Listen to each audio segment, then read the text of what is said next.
Hai Sobat Ceria, berjumpa lagi bersama Kak Sabrina tentunya di program Dunia Ceria. Untuk menemani sahabat ceria di rumah, hari ini Kak Sabrina sudah menyiapkan sebuah cerita yang seru banget loh untuk kita baca bersama. Seperti biasa juga, hari ini kita akan bernyanyi bersama dengan lagu-lagu yang menarik. Buku yang akan Kak Sabrina bacakan hari ini berjudul Dewi dan Rumput Mujur. Buku ini adalah seri Dharma Master Cheng Yen yang diilustrasikan oleh Lin Qianru dan diterjemahkan oleh Diana Shu dan Susi Grace Subiono. Buku ini diterbitkan oleh PT Cingse Mustika Abadi Indonesia. Wah, sahabat ceria, coba kita lihat halaman kedua dari cerita kita hari ini. Dari gambarnya saja kita sudah bisa menebak bahwasannya cerita kita hari ini berasal dari istana. Wah, menarik sekali ya. Kira-kira apa yang terjadi di dalam istana? Coba kita baca yuk. Dahulu kala terdapat sebuah istana megah milik seorang raja. Di kebun bunga istana ditanami banyak sekali tanaman yang langka. Di antaranya ada serumpun, rumput keberuntungan yang tumbuh subur dan menarik hati. Rumput-rumput ini bergemulai mengikuti hembusan dan menebarkan aroma yang harum semerbak. Di kebun bunga itu juga terdapat sebatang pohon aprikot yang tumbuh rimbun, memiliki batang yang kokoh dan kuat. Pohon aprikot ini merupakan pohon terbesar dan tertinggi di kebun bunga itu. Maka dinobatkan sebagai Raja Pohon.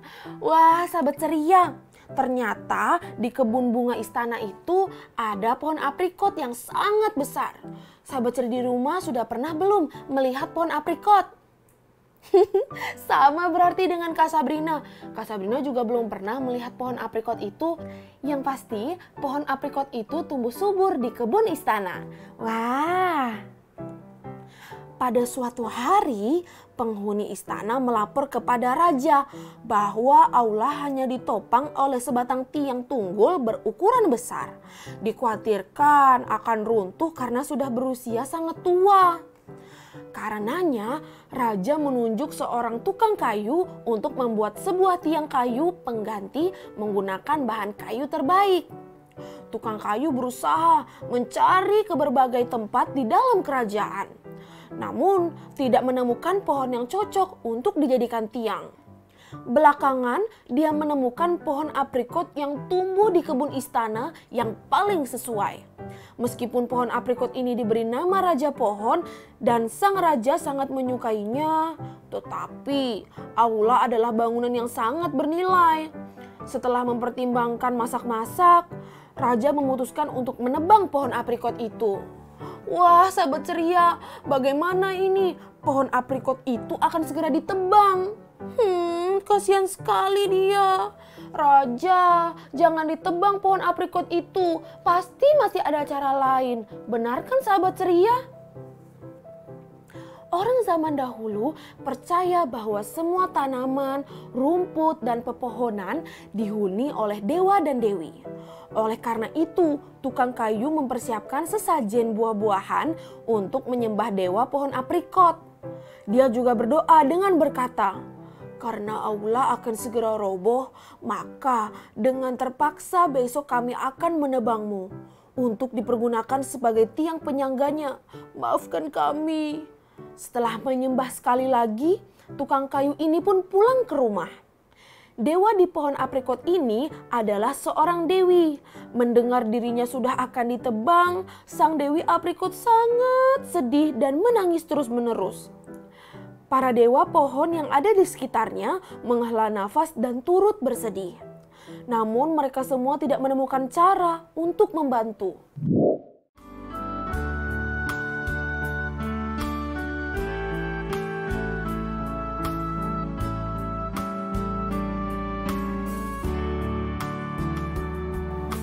Dewi aprikot merasa sedih karena pohon aprikot akan ditebang. Ia terus menangis dan meminta pertolongan dari dewa pohon. Namun para dewa pohon tak menemukan cara untuk membantu.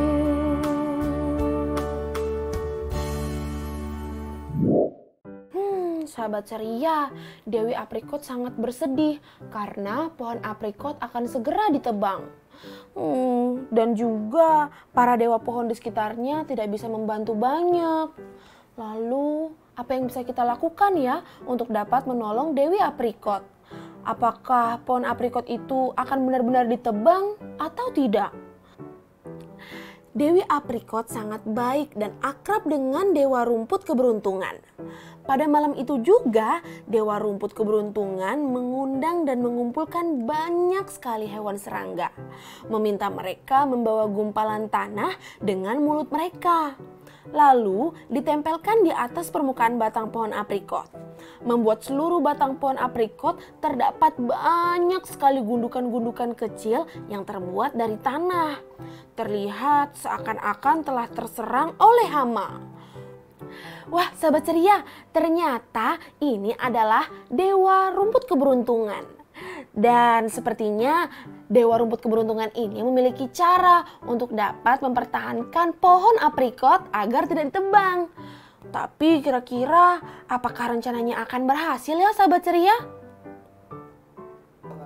Keesokan pagi, ketika tukang kayu membawa orang-orangnya untuk menebang pohon aprikot, menyaksikan keadaan pohon aprikot, sang tukang kayu berkata dengan terperanjat, "Kenapa pohon ini tiba-tiba menjadi seperti ini? Pohon aprikot ini telah terserang oleh hama sedemikian parah, sudah tidak bisa dipergunakan lagi. Oleh karena itu, dia tidak jadi menebang pohon aprikot itu." Wah, sahabat ceria, rencana dari Dewa Rumput sangat cerdas sekali ya sahabat ceria. Dewi Aprikot berkata dengan penuh rasa terima kasih. Biasanya para dewa pohon menasihati saya untuk tidak menjalin hubungan dengan Dewa Rumput yang kecil. Namun pada saat saya mendapat kesusahan, malah hanya ada Dewa Rumput yang bisa membantu saya. Wah, terima kasih ya Dewa Rumput karena sudah menolong Dewi Aprikot. Kini pohon aprikot tidak jadi ditebang dan Dewi Aprikot pun sudah tidak bersedih lagi. Pesan dari Master Cheng Yen, kita harus memperlakukan setiap manusia secara sikap kesetaraan. Jalin hubungan baik yang luas dengan cinta kasih yang tulus, ini baru merupakan kehidupan yang bijaksana.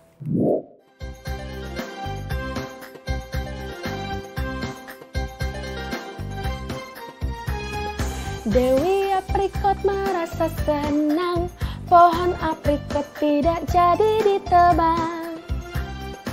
Itu semua karena bantuan si Dewa Rumput. Indahnya hidup dalam kasih, kasih kepada sesama. Tak perlu membeda-bedakan satu dengan yang lainnya. Wah, terima kasih ya Dewa Rumput karena sudah menolong Dewi Aprikot. Sekarang pohon aprikot itu tidak jadi ditebang. Yeay!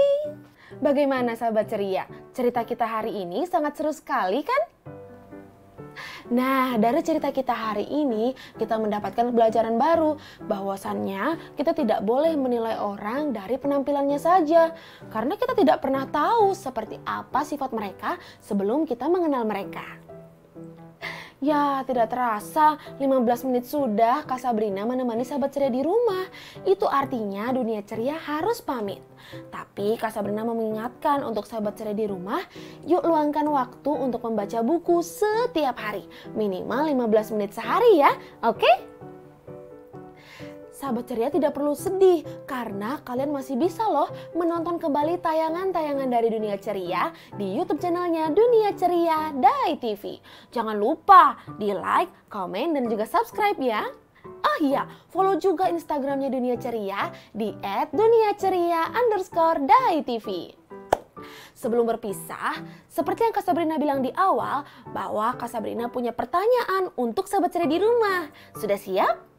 Oke, kalau kalian mendengarkan cerita Kak Sabrina dari awal, pasti kalian bisa menjawab pertanyaan ini dengan mudah. Siap-siap ya?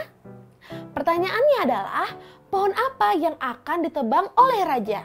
Ayo, pasti kalian masih ingat kan pohon apa itu? Nah, buat kalian yang tahu jawabannya, silahkan tuliskan jawaban kalian di kolom komentar YouTube channelnya Dunia Ceria Dai TV. Kak Sabrina tunggu ya. Sahabat ceria, yuk patuhi protokol kesehatan 5M. Menggunakan masker, mencuci tangan, menjaga jarak, menjauhi kerumunan, dan membatasi berpergian. Semoga kita semua selalu dalam keadaan sehat ya sahabat ceria. Sampai bertemu lagi di episode selanjutnya. Dadah!